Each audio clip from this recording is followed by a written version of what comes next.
Ty máš hodně vnitřní síly, viď? Hodně, spousta vnitřní síly, určitě. Pořád? Pořád, no, někdy je to, většinou mám spoustu vnitřní síly, ale samozřejmě občas to kolísá, že ten život je jako na horský dráze, jednou člověk nahoře, jednou je dole. Důležité je si uvědomit, že když je třeba dole, takže pak bude zase nahoře. Viď, to je úplně základní fyzikální zákon a člověk, když je dole, tak zapomene na fyziku. Je to tak, protože on to člověk ty myšlenky v sobě přitahuje, že když vlastně je mu bídně, tak pak to všechno vidí jako špatně. Ano. A když je nahoře, tak zase všechno vidí růžově a i na tu minulost vzpomíná růžově.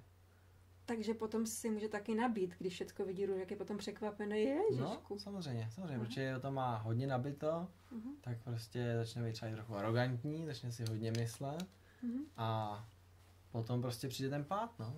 Ten pád prostě hodně bolí, no. A cílem je prostě třeba, i když je člověk nahoře, tak být připravený na to, že když je nahoře, tak prostě za chvíli zase půjde prostě dolů. Prostě to je taky ta fyzikální zákonitost. Vědět to. No. Nešílet z toho. Jasně, no. Užívat si to, jako brát to s respektem prostě.